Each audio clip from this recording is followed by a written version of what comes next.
மக்களவைத் தேர்தலுக்காக முதலமைச்சர் மு.க.ஸ்டாலின் நாளை முதல் அடுத்த மாதம் 17ஆம் தேதி வரை தமிழகம், புதுச்சேரியில் உள்ள 40 தொகுதிகளிலும் திமுக மற்றும் அதன் கூட்டணி கட்சிகளின் வேட்பாளர்களை ஆதரித்து பரப்புரை மேற்கொள்வார் என அறிவிக்கப்பட்டுள்ளது. திருச்சி மற்றும் பெரம்பலூரில் நாளை பரப்புரை மேற்கொள்ளும் ஸ்டாலின் 23ஆம் தேதி தஞ்சை, நாகையில் பரப்புரை மேற்கொள்ளவுள்ளார். 25ஆம் தேதி கன்னியாகுமரி, நெல்லையில் வாக்கு சேகரிக்கும் ஸ்டாலின் அதற்கு அடுத்த நாள் தூத்துக்குடி, ராமநாதபுரத்திலும் அடுத்த புதன்கிழமை தென்காசி, விருதுநகரிலும் பரப்புரை மேற்கொள்வார் என திமுக அலுவலகம் தெரிவித்திருக்கிறது. 29ஆம் தேதி தருமபுரி, கிருஷ்ணகிரியில் பரப்புரை மேற்கொள்ளும் முதலமைச்சர் ஸ்டாலின் 30ஆம் தேதி சேலம், கள்ளக்குறிச்சியில் பரப்புரை மேற்கொள்வார் என கூறப்பட்டுள்ளது.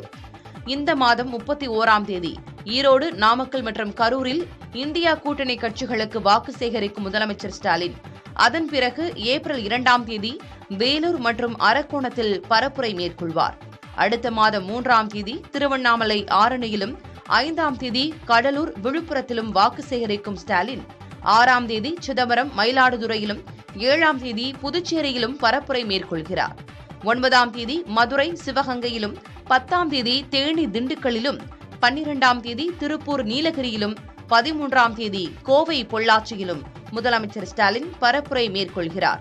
அடுத்த மாதம் 15ஆம் தேதி திருவள்ளூர், வடசென்னையிலும் 16ஆம் தேதி காஞ்சிபுரம், திருப்பெரும்புதூரிலும் முதலமைச்சர் ஸ்டாலின் பரப்புரை மேற்கொள்கிறார்.